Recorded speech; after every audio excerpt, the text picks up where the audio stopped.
द्वादशं दशकं 12 वराह अवतारम्।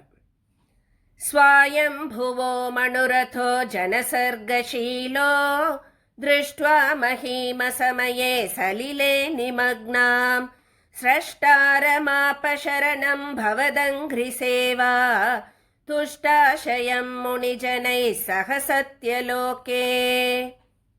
कष्टं प्रजा सृजति मय्यवनिर्निमग्ना स्थानं सरोजभव कल्पय तत्प्रजानाम् इत्येवमेष कथितो मनुना स्वयंभूः अम्बोरुहाक्ष तव पादयुगं व्यचिन्तीत्।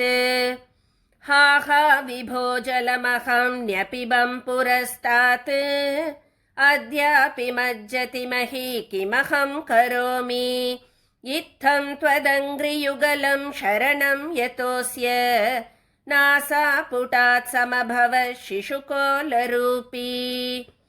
अङ्गुष्टमात्रवपुरुत्पतितः पुरस्तात् भूयोत कुम्भिसदृशः समजृम्भतास्त्वम् अभ्रे तथाविदमुदीक्ष्य भवन्तमुच्चैः विस्मेरतां विधिरगात् सह सूनुभिः स्वैः।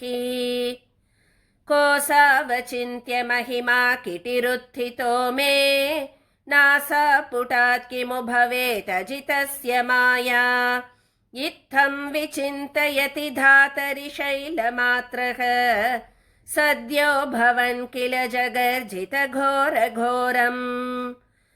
तं ते निनादमुपकर्ण्य जनस्तपस्ताः सत्यस्थिताश्च मुनयो नुनुवुर्भवन्तम् तत्स्तोत्रहर्षुलमनाः परिणद्य भूयः तोयाशयं विपुलमूर्तिरवातरस्त्वम्। ऊर्ध्वप्रसारि परिधूम्रविधूतरोमा प्रोक्षिप्तवालधिरवाङ्मुखघोरघोणः तूर्णप्रदीर्णजलदः परिघूर्णदक्ष्णा स्तोतृन्मुनीन् शिशिरयन्नवतेरिथत्वम्। अन्तर्जलं तदनु सङ्कुलनक्रचक्रम् भ्राम्यतिमिङ्गिलकुलं कलुषोर्मिमालम् आविश्य भीषणरवेण रसातलस्तान् आकम्पयन् वसुमतीमगवेशयस्त्वम्।